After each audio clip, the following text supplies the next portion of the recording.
백성이 여호수아에 사는 날 동안과 여호수아 뒤에 생존한 장로들 곧 여호와께서 이스라엘을 위하여 행하신 모든 큰 일을 본 자에 사는 날 동안에 여호와를 섬겼더라. 8절. 8절도 그리고 여호와의 종 눈의 아들 여호수아는 110세의 나이로 죽었습니다. 우리가 그의 기업의 경내 에브라임 산지 가하스산 북쪽 딥낫 헤레스에 장사하였고 이스라엘 사람도 다 그 조상들에게로 돌아갔고 그 후에는 다른 세대는 여호와를 알지 못하며 여호와께서 이스라엘을 위하여 행하신 일도 알지 못하였더라.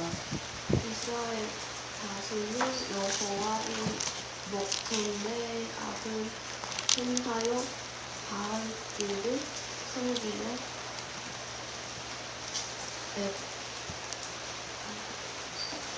애굽 땅에서 그들을 인도하여 내신 그들의 조상들이 하느님 여호와를 버리고 다른 신들고 그들의 주위에 있는 백성이 신들을 따라 그들에게 전라여 여호와를 진노하시게 하였으되 그들이 여호와를 버리고 바알과 아스타롯을 섬겼으므로 여호와께서 이스라엘에게 진노하사 노력하는 자의 손에 넘겨주사 그들이 노력을 강하게 하시며 또 주위에 있는 모든 대적의 손에 팔아 넘기심에 그들이 다시는 대적을 당하지 못하였으며 그들이 어디로 가든지 여호와의 손이 그들에게 재앙을 내리시니 곧 여호와께서 말씀하신 것과 같고 여호와께서 그들에게 맹세하신 것과 같아서 그들의 괴로움이 심하였더라. 여호와께서 사사들을 세우사 노략자의 손에서 그들을 구원하게 하셨으나 그들이 그 사사도 청종치 아니하고 돌이켜 다른 신을 음란하듯 쫓아 그들에게 절하고 여호와의 명령을 순종하던 그 열조의 행한 길을 속히 치우쳐 떠나서 그와 같이 행치 아니하였더라. 네, 아멘. 아멘. 네, 오늘은 여호수아예요. 여호수아이고 오늘 말씀의 제목은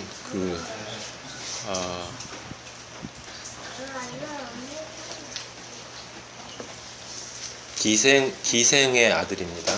오늘 말씀의 제목은 기생의 아들이에요.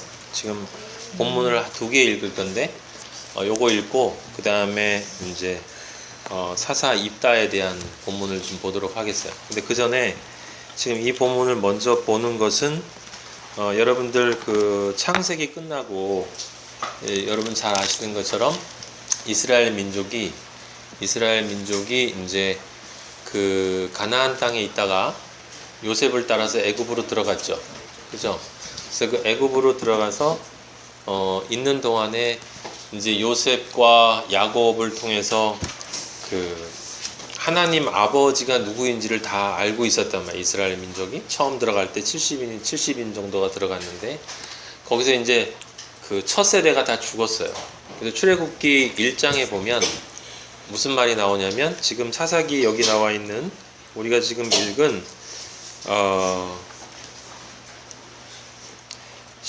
10절에 보면 여기 뭐라고 쓰여 있냐면 다시 한번 보세요. 그 세대의 사람도 다 그 조상들에게로 돌아갔고 그 후에 일어난 다른 세대는 여호와를 알지 못하며 여호와께서 이스라엘을 위하여 행하신 일도 알지 못하였더라. 그러니까 애굽에 들어가서 야곱의 자손들이 다 죽고 나서 그 다음에 새롭게 태어난 세대는 그 애굽 안에서 하나님을 기억하지 못하고 애굽 안에서 바로를 따라 살았던 것을 여러분 기억하실 거예요.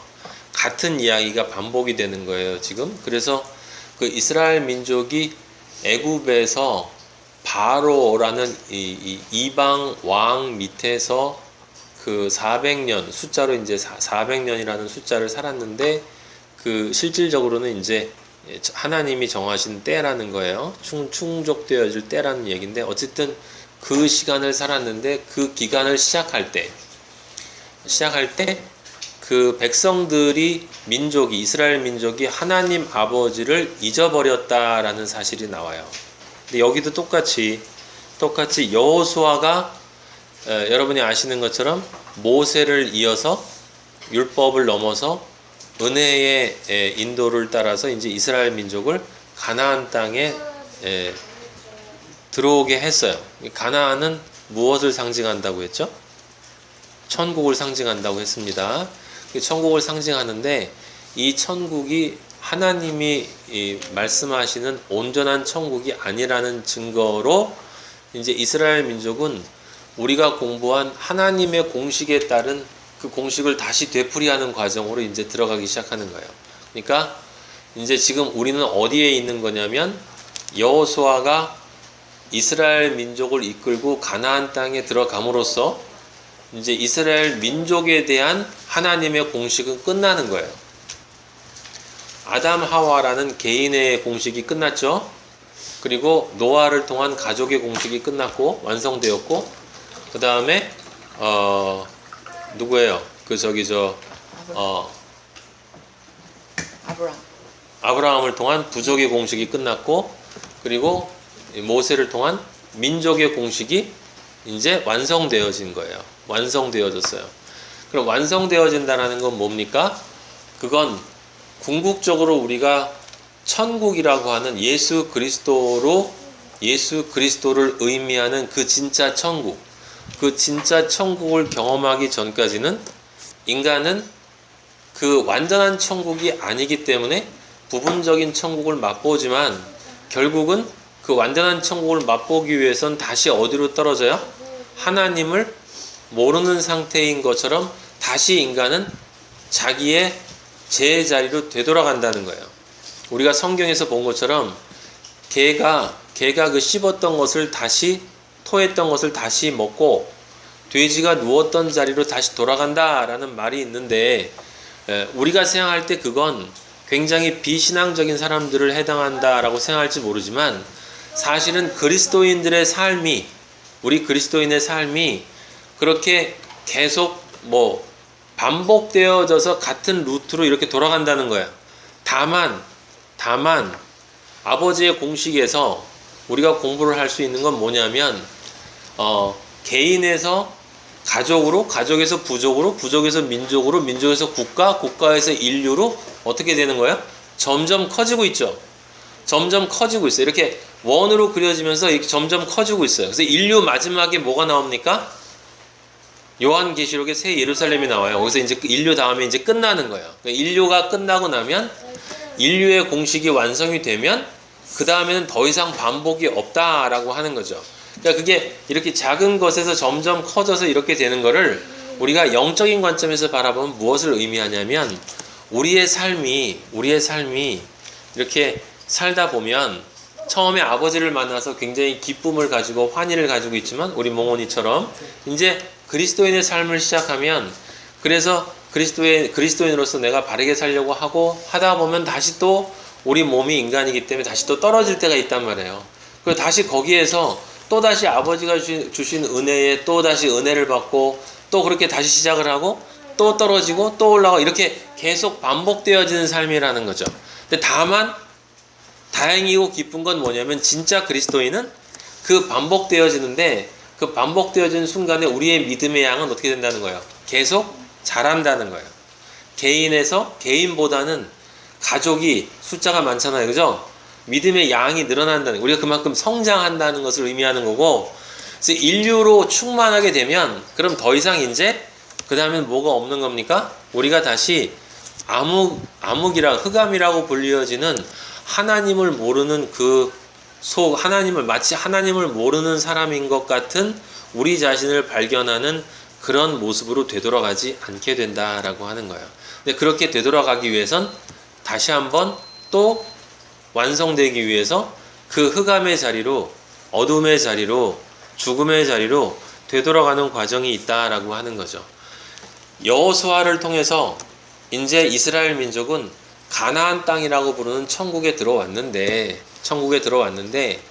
우리 인간이라는 존재가 어쩔 수 없이 그 아버지가 주시는 그 축복을 감사하며 그 감사함을 계속 유지하면 좋은데, 우리의 영의 눈은 제한이 되어 있고 우리의 육의 눈은 크기 때문에 우리의 영의 눈은 그 감사를 계속 바라보지 못하고 우리의 육의 눈이 바라보는 다른 것들에게 끌려갈 수밖에 없는 약한 존재다라는 거예요. 그래서 할 수 없음, 원하지 않음, 어쩔 수 없음이라는 단어들이 우리들 안에서 매번 이렇게 가끔씩 또는 자주 우리에게 느껴지는 것이다 라고 하는 거죠. 지금 우리는 이스라엘 민족의 단계에서 그것이 또다시 어떻게 반복되어서 돌아가는가를 확인하고 있는 거예요. 이스라엘 민족이 가나안에서 하나님의 축복을 맛보고 승리를 맛보았는데 다음 세대가 그것을 기억하지 못한다라고 하는 것을 제가 말씀드린 걸 여러분이 기억하셔야 되는 것은 이스라엘 민족은 앞 세대와 뒷 세대가 다른 게 아니고 이스라엘 민족 전체가 믿음의 한 공동체를 의미하는 것이기 때문에 지금 여호수아 세대의 사람들은 다 하나님을 기억했는데 그 다음 세대가 잊어버렸다는 것은 구체적으로 우리한테 적용하면 무엇을 의미하냐면 믿는 사람이 있고 그 다음에 다음 우리가 낳은 아이들이 못 믿는다라는 얘기가 아니고 내가 하나님을 기억하고 하나님께 감사하던 때가 있는데 어느 순간에 나를 보니까 마치 내가 하나님을 잊어버린 것 같은 삶을 살고 있다라고 하는 거예요. 바로 그 순간으로 빠져든 것이 지금 사사기예요. 사사기. 이제 그래서 또 뭐 하는 거예요? 다시 시작해야 돼. 다시 시작해야 되는 거예요. 그래서 첫사랑을 회복하라고 하는 그 말, 하나님이 오늘 우리가 몽원이의 우리의 가족된 것이 너무나 기쁘기 때문에 이제 우리와 함께 기존에는 몽원이의 다른 가족이 있었단 말이에요. 우리도 마찬가지로 세상에 가족이 있어요. 하지만 그 육체적인 가족 말고 우리에겐 지금 뭐가 생겼냐면 예수님이 너희가 그리스도인이 되면 진짜 가족이 생기는데 그 진짜 가족이 생기는데 그건 믿음의 가족이다. 그 가족들만이 나중에 천국에서 모두 함께 산다. 진짜 가족이 되는 그 가족 경험을 했어요. 이것은 기쁨이고 무엇과도 바꿀 수 없는 하나님 아버지의 축복이에요. 근데 이 축복을 우리가 마지막에 승리로 이끌기 위해서 기억해야 될 것은 뭐냐면 그 지금 현재 이 상태의 것이 우리가 가지고 있는 이 기쁨이 그대로 자동으로 끝까지 이어지는 것이 아니다라고 하는 것을 그러니까 왜 그럴까라는 생각을 하지 말고 당연히 그럴 수밖에 없다라는 생각을 하셔야 되는 거예요. 우리 자신의 존재가 인간이란 존재가 원래 그럴 수밖에 없는 존재다라고 하는 걸 우리는 성경을 통해서 계속 확인하는 거예요. 단 한 명도 예외가 없다라고 아버지는 말씀하시는 거죠. 단 한 명도 예외가 없다는 건 뭐예요? 단 한 번도 하나님의 은혜가 들어가지 않고 개입되지 않을 수는 없다. 오직 은혜에 의해서만 우리는 구원받는다라는 것을 하나님 아버지가 가르쳐 주시기 위해서 이렇게 하시는 것이다. 그래서 지금 여호수아를 보는데 어떻게 생각하면 되냐면 지금 창세기 1장에 아담이라고 부르는 여러분 각자를 아담이라고 생각하시면 아담이라고 부르는 존재가 이제 믿음의 여정을 시작했어요. 오늘 몽원이가 믿음의 여정을 시작했어. 창세기에서 시작했습니다. 그런데 어디에서 이제 끝나냐면 66권 다 살고 요한계시록 마지막에 22장에서 끝나는 거예요. 아담이 처음 육체로 만들어진 아담이 이 요한계시록 22장에 가면 이제 아버지가 원하는 진짜 아담, 예수 그리스도와 똑같은 둘째 아담으로 완성되어지는 거다 이 말이죠. 그러니까 성경 전체는 그 얘기인데 자 거기서 시작을 했는데 지금 우리가 어디 와 있냐면 요만큼 와 있는 거예요. 요만큼 와 있다는 이야기는 지금 올라가다 떨어지다를 반복하고 요 정도 와 있다. 남아있는 게 이 정도 있다 이 소리예요. 이 정도 남았다. 이 정도 남았다는 이야기는 이제 또 다른 암흑이 또 존재한다라고 하는 거죠. 그러니까 떨어졌다고 너무 염려할 것도 없고 선다고 생각하는 자는 넘어질까 염려하고 넘어진 사람은 이제 서기를 빌고 기도하고 이렇게 용기를 가지고 서고 그런 마음으로 우리는 계속 살아야 된다. 우리는 과정 중에 있는 존재인데 단지 그래도 우리가 기쁜 것은 뭐냐면 우리의 기쁨이 계속 우리를 잡고 있는 건 우리는 하나님 아버지의 눈에는 이미 요한계시록 22장에 도착했단 말이에요. 우리는 이미 요한계시록 22장에 도착했어요. 근데 도착했는데 그 도착한 것을 실제로 살아내야 되기 때문에 이 나머지 것들을 이 세상에서 육체로 경험을 해야 된다라고 하는 겁니다. 그래서 그걸 아버지가 보여주기 위해서 사사기 지금 2장에서 다시 우리 자신이 어떻게 우리가 너무나 부족한 존재고 아버지 앞에 부끄러운 존재고 죄송한 마음을 가질 수밖에 없는 그런 존재인가, 그러면서도 우리는 하나님 아버지의 아들이면서도 또 다시 하나님 아버지가 아닌 그 세상의 무엇을 향해서 우리의 눈을 돌리고 그 돌린 것을 가지고 그 세상의 것과 간음하고 있는 나를 발견할 수밖에 없다라고 하는 거예요. 그래서 성경 여기서는 음행이라는 단어를 이야기했습니다. 그래서 아버지가 이제 여기서부터 뭐가 시작되는 거냐면 이제 그 다음에는 국가가 와야 되잖아요, 그죠? 국가로서 하나님 아버지께 완성이 돼야 되는데 그 국가로 완성되기 전에 민족에서 국가로 넘어가기 전에 그 민족에서 국가로 가기 위해서도 뭐가 필요한 거예요? 그 하나님의 공식의 구원이 필요한 거예요. 그래서 제일 첫 번째 하나님의 7단계의 공식 중에서 첫 번째가 뭡니까? 암흑이라고 그랬어요. 암흑이 있고 첫 번째로 빛이 와야 된다고 그랬죠. 항상 전제는 암흑이야. 아버지가 암흑을 만드는 게 아니라 우리가 늘 그렇게 간단 말이에요. 우리는 끊임없이 아버지를 떠나려고 하는 마음이 우리 안에 있다는 거예요. 그래서 그 아버지를 향하는 마음과 함께 그 두 가지가 있기 때문에 우리는 이 안에서 늘 영적 전쟁을 경험하는데 그래도 우리는 꼭 승리할 거기 때문에 믿음을 가지고 나아가야 한다는 거죠. 이스라엘 민족이 결국 영적 이스라엘로 승리한 것처럼. 그래서 여기 이스라엘 민족이 이제 국가로 나아가는 과정에 누가 나옵니까? 국가는 모세를 통해서 민족이 구원받았죠. 그러면 국가는 누구를 통해서 구원받아요? 다윗과 솔로몬을 통해서 구원을 받는 거예요. 그리고 뒤에 스룹바벨과 또 느헤미야와 또 다른 사람들이 나와요. 근데 항상 예수 그리스도를 예표하는 누군가의 모습 속에서 누군가 안에서 민족이나 국가는 구원을 받는다. 근데 그 국가를 세우기 전에 다윗 왕이라고 하는 예수 그리스도를 예표하는 다윗 왕 안에서 이스라엘 민족이 솔로몬 평강의 세계로 들어가는 그 과정을 거치기 전에 도입부에서 뭐가 있어요? 흑암이 있어. 근데 흑암에서 다윗 왕이 나오기 전에 다윗 왕과 똑같이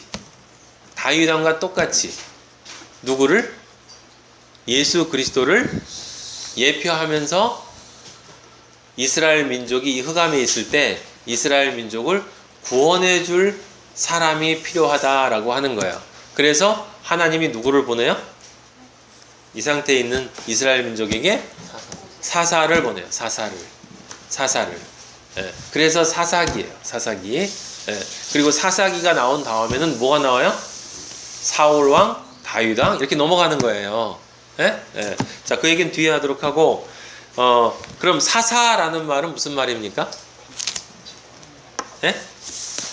사사라는 말은 재판관이라는 말이에요. 재판관, 저지. 예? 영화 보면은 저지 드래곤인가 뭔가 이렇게 옛날에 실베스터 스텔론 나와서 뭐 이렇게 윙 하고 이렇게 윙 이렇게 그 로보캅 나오잖아. 로보캅이 저지야, 걔가. 로보캅이 저지로 나와요. 미래사회의 경찰로 나오는데 그게 성경에서 따온 말이에요. 그럼 왜 하나님이 이 사사기에 이 이스라엘 민족을 이끄는 사람을 사사라고 얘기를 했을까요?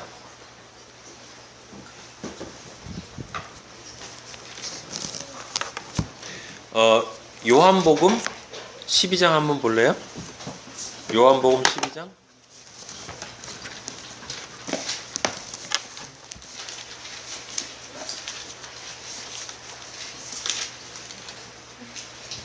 사사라는 말은 익숙한 말인데, 그런데 그냥 우리가 사사하면은 삼손 이렇게 떠오르지 않습니까? 근데 사사기는 정확하게 누구에 대한 이야기예요? 예수 그리스도의 이야기예요. 예수 그리스도에 대한 이야기. 성경에 어디든 예수 그리스도를 이야기하지 않는 것은 없다. 자, 요한복음 12장 47절 부터 50절까지. 누가 읽어주세요. 하나님의 말을 듣고 지키지 아니할지라도 내가 그를 심판하지 아니하노라. 내가 온 것은 세상을 심판하려 함이 아니요 세상을 구원하려 함이로다. 나를 저버리고 내 말을 받지 아니하는 자를 심판하리라 했으니 곧 내가 한 그 말이 마지막 날에 그를 심판하리라. 내가 내 자유로 말한 것이 아니요 나를 보내신 아버지께서 내가 말할 것과 이룰 것을 친히 명령하여 주셨으니 나는 그 명령이 영생인 줄 아노라. 그러므로 내가 이루는 것은 내 아버지께서 내게 말씀하신 그대로니라 했습니다. 네. 자, 요한복음 12장 47절에서 50절은 예수님이 나중에 심판의 주체가 누구인가라고 하는 이야기를 해주는 부분이에요. 자, 이 말을 보면 사람들이 예수님 말을 듣고, 예수님이 이렇게 이야기를 하시잖아요. 말을 듣고 지키지 않아도 예수님은 그들을 심판하지 않는다는 거예요. 왜? 내가 온 것은 세상을 심판하려 온 것이 아니라 세상을 구원하려 왔다. 그럼 세상을 구원하려 왔다라고 하는 건 예수님은 죽으러 오셨다는 거예요. 죽으러 오셨다는 거. 자기를 죽여서 희생시키러 오셨다는 거죠. 근데 88절에 보면 나를 저버리고 내 말을 받지 아니하는 자. 그러니까 진리가 떨어졌는데 어떤 사람은 그 말을 듣고 충격을 받고 아, 내가 이렇게 살았구나. 이렇게 살면 안 되겠구나. 새롭게 살아야 되겠구나. 라고 그 말을 받아요. 어떤 사람은. 근데 어떤 사람은 저 뭐야? 무슨 말이야? 이상한 얘기를 하고 있네? 뭐 이런 생각을 하면서 그 말을 받지 않아요. 또 어떤 사람은 야, 저 그럴듯한 말인데? 하지만 현실하고는 맞지 않는 것 같아. 라고 얘기하면서 어쨌든 거절하는 사람이 있어요. 즉 십자가의 오른쪽에 있는 진정 바른 쪽의 죄수가 아니라 왼쪽에 있는 죄수들을 심판할 존재가 있는데 누가 심판한다고 나와 있습니까? 내가 한 그 말이, 그러니까 예수님이 심판하는 게 아니라 예수님이 하신 말씀이 심판한다는 거예요.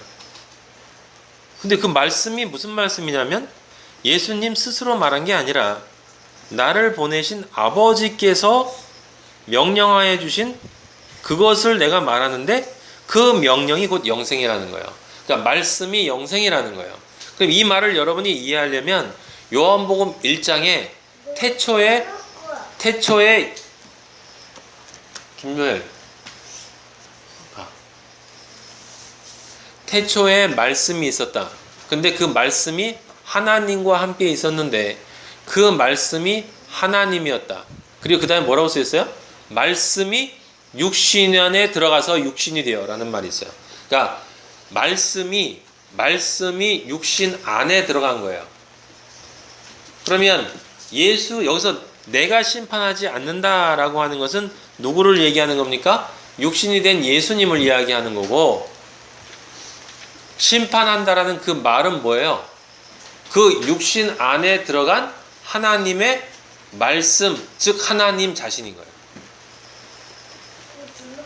태초에 말씀이 계셨는데 그 말씀은 하나님과 함께 있었는데 그 말씀은 곧 하나님이었다. 왜 그 말씀이 곧 하나님이에요?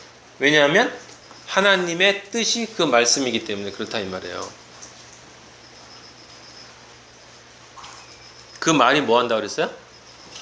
심판한다고 그랬어요. 심판. 그럼 심판은 누가 하는 거예요? 말씀이 하는 거죠. 그럼 말씀은 누구라고요? 예수 그리스도. 말씀은 예수 그리스도. 저지는 무슨 뜻이라고? 심판자. 예수님이 누구라고요? 심판자. 예수님이 왜 심판자예요? 육신의 예수가 아니고 예수라는 육신 안에 들어있는 그리스도의 영의 그 말이 누구라고요? 하나님이고 그 말이 그리스도고 그 말이 성령이고 성령의 검이고 그 말이 곧 뭐예요? 심판자라는 거예요. 심판자. 그러면 지금 여기 우리가 읽은 사사기에서 왜 사사기냐라고 하면 그 사사가 곧 무슨 뜻? 심판자, 그럼 심판자라는 건 뭐? 그 사사는 곧 말씀, 하나님의 말씀이라는 거고, 하나님의 말씀은 누구? 예수 그리스도. 그러니까 사사가 누구라는 거야? 예수 그리스도. 그럼 사사기에 나와 있는 모든 사사들은 누구를 예표한다? 예수 그리스도를 예표한다는 거예요. 아시겠죠?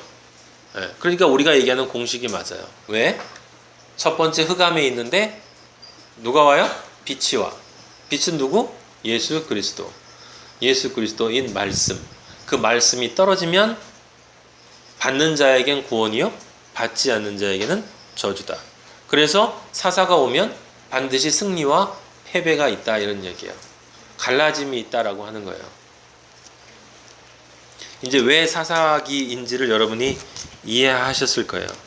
사사기라는 건 예수 그리스도를 예표하는 인간들을 나타내는 것이다 라고 생각하면 되겠어요. 자, 오늘 우리가 제목을 기생의 아들이라고 했는데 그 기생의 아들에 대한 이야기를 좀 보도록 하겠습니다. 사사기 사사 10장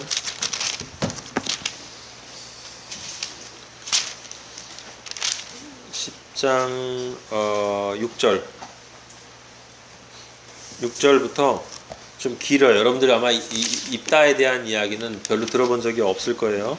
성경에 대해서 아는 사람들은 다 알겠지만 어디까지 읽으냐면 10장 6절부터 11장 좀 중간중간에 좀 빼면서 제가 얘기를 해줄 테니까 일단 쭉 읽어보세요. 10장 6절부터. 이스라엘 자손은 여호와께서 보시기에 또다시 악한 일을 저질렀습니다. 그들은 바알과 아스타롯과 아람의 신들과 시돈의 신들과 모압의 신들과 암몬 자손의 신들과 블레셋 사람들의 신들을 섬겼습니다. 그들은 여호와를 버리고 더 이상 그를 섬기지 않았습니다. 여호와께서 이스라엘에게 진노하사 블레셋 사람들의 손과 암몬 자손의 손에 그들을 파심해 그 해에 그들이 요단강 저쪽 길르앗에 있는 아모리 족속의 땅에 있는 모든 이스라엘 자손을 쳤으며 18해 동안 억압하였더라. 암몬 자손이 또 요단을 건너서 유다와 베냐민과 에브라임 족속과 싸움으로 이스라엘의 공고가 심하였더라. 이스라엘 자손이 여호와께 부르짖어 이르되 우리가 우리 하나님을 버리고 바알들을 섬김으로 주께 범죄하였나이다 하니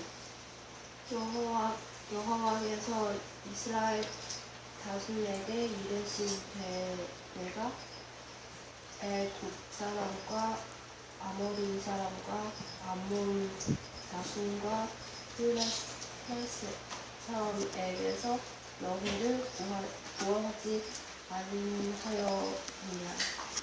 또 시돈 사람과 아말렉 사람과 마흔 사람이 너희를 압제할 때 너희가 내게 부르짖음으로 내가 너희를 그들의 손에서 구원하였거늘 너희가 나를 버리고 다른 신들을 섬기니 그러므로 내가 다시는 너희를 구원하지 아니하리라. 가서 너희가 택한 신들에게 부르짖어 너희 환난 때에 그들이 너희를 구원하게 하라 하신지라. 이스라엘 자손이 여호와께 여짜오되 우리가 범죄하였사오니 주의 보시기에 좋은 대로 우리에게 행하시려니와 오직 주께 구하옵나니 오늘날 우리를 건져내옵소서 하고 자기 가운데 이방 신들을 제하여 버리고 여호와를 섬김에 여호와께서 이스라엘의 공고로 인하여 마음에 근심하시니라.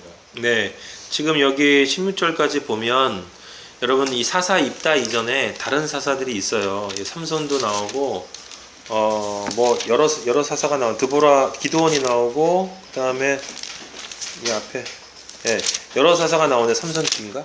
어쨌든 여러 사사가 나오는데 지금 사사기에 나오는 것은 여러분이 어떻게 보면 되냐면 한 사사마다 매번 그 공식이 짧게 반복된다라고 생각하면 돼요. 이해되시죠? 그러니까 지금 우리가 10장 6절 읽은 장면은 정확하게 아까 우리가 읽었던 처음 사사기 시작할 때 입장하고 똑같죠. 또 다시 흑암으로 빠지는 거야. 그러니까 하나님을 믿고 자기들이 힘들 때, 공격을 받고 어려울 때, 괴로울 때, 사는 것이 힘들어서 이 사람들이 회개를 하고 하나님 앞에 다시 돌아오면 하나님이 구해주시는데 구해주고 나면 다시 또 편안해지니까 또 하나님을 잊어버려요. 그 잊어버리는 상태에 다시 들어가면 또 다시 하나님이 사랑하시기 때문에 이 모든 게 뒤에 사랑이 깔려 있다 여러분 기억하셔야 돼요. 사랑하기 때문에 자식이니까 그냥 놔둘 수가 없는 거예요. 그 자식이니까 잘못하고 있다는 걸 알려주기 위해서 꼭 믿지 않는 누군가를 도구로 사용을 해서 공격을 한단 말이에요.